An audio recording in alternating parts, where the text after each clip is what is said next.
Fear of the other. To the extent that others have recognized us into existence as other than we are, and in so doing have coercively transmitted to us that we must not enter into a relation of true mutual recognition with them.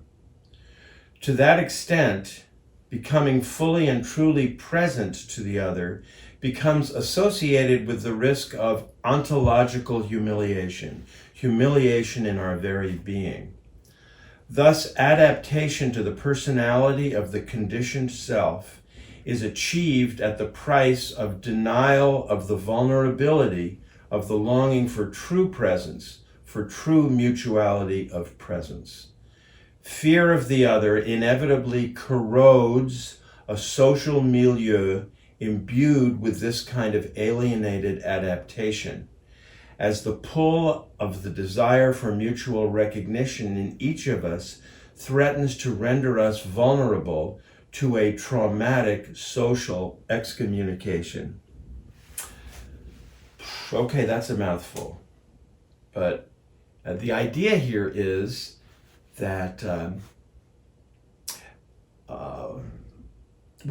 think if you're walking down the street and you accidentally find yourself right next to somebody walking down the street with you, a so-called stranger. There's a very strange moment created in which you don't know whether to speak to the other person or not, and you have to either move ahead of them fairly quickly or drop back behind them, or some hidden norm or expectation of how distant we are expected to be from each other would be violated. And in that moment, it can be quite anxiety producing if you're walking side by side. You can't simply say, you can, but it's very difficult to say, hi, Brendan, hi, whoever you are. So what I'm saying about that is that that's a tiny little example of life on the street, which is dealt with in chapter 2 or 3 of the book. In which our fear of each other is obvious once you realize that the entire street is organized by people walking at a spatial distance from each other and fearful of each other's eye contact or actually making contact. Everyone is concealed behind the aversive gaze, the gaze that's looking away, that doesn't want to be seen, and everyone is participating in the reproduction of that level of distance from each other. So that shows you there's a milieu or atmosphere of fear on the street that we're not conscious of because we're completely imbued to it. We're completely a part of it. We've been conditioned within it.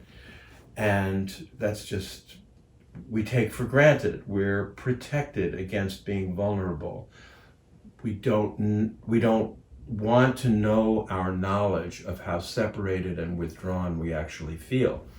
That is also true with the personality that we develop in general, that we develop a whole self-presentation in the course of our development as human beings in a culture still too separated, still characterized by alienation, in which we develop a performative self that the other, our parents, others in our world, recognize as who we are, with very good intentions in many cases. It's not like they're bad people. They're passing on what was passed on to them intergenerationally. And so what it leaves inside of us is a vulnerability at not being fully seen and a longing to be really fully seen for who we are. And that only occurs in special moments. The book emphasizes how social movements can bring into existence the confidence to reveal ourselves to each other and to be empowered in each other's presence as we rise up to make the world more just and humane. But in the world in which that is not the case, in which it's more like life on the street, we circulate in an experience of fear and we enact a self that is in part a conditioned or false self that is reflective of fear of the other. When the newscaster says, "The Red Sox win in a fire in Dorchester," behaving a little bit like a robot, he's showing his fear of the other by performing a role that blocks the other from who he really is in his inside, in his true existence. And so fear of the other is a central part of what we have to overcome in creating a world in which we can fully see each other, be fully present with each other.